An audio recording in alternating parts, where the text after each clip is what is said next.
اس لیے میرے نبی فرماتے ہیں کہ دینداری کو دیکھ لو.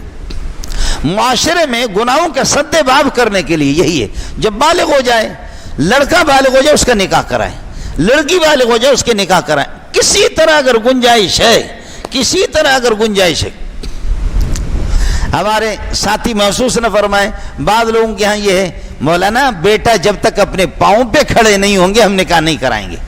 اپنے پاؤں پہ یعنی روزگار کا، پراپرٹی اور جائیداد کا اور مال کا مالک نہیں ہوگا اس وقت، اور مال کا مالک وہ 45 سال میں ہوتا ہے، اور 45 سال میں اب یہ ہے کہ وہ خود ایکسپائر ہو چکا ہے، اب شادی کرا کر کے کیا کراؤ گے؟ اب تو 45 سال کے بعد 50 سال کے بعد اس کے پاس روزگار آ گیا. بیٹیاں بٹھا بٹھا کر کے گھر پہ،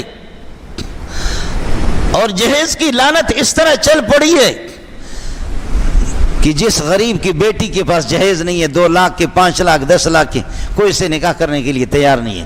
وہ سیرتن بھی خاتون معیار کے مطابق ہے اور صورتن بھی ٹھیک ہے، وہ دیندار بھی ہے، حسن و جمال میں بھی اس کی کمی نہیں، لیکن پراپرٹی نہیں ہے اس کے ساتھ.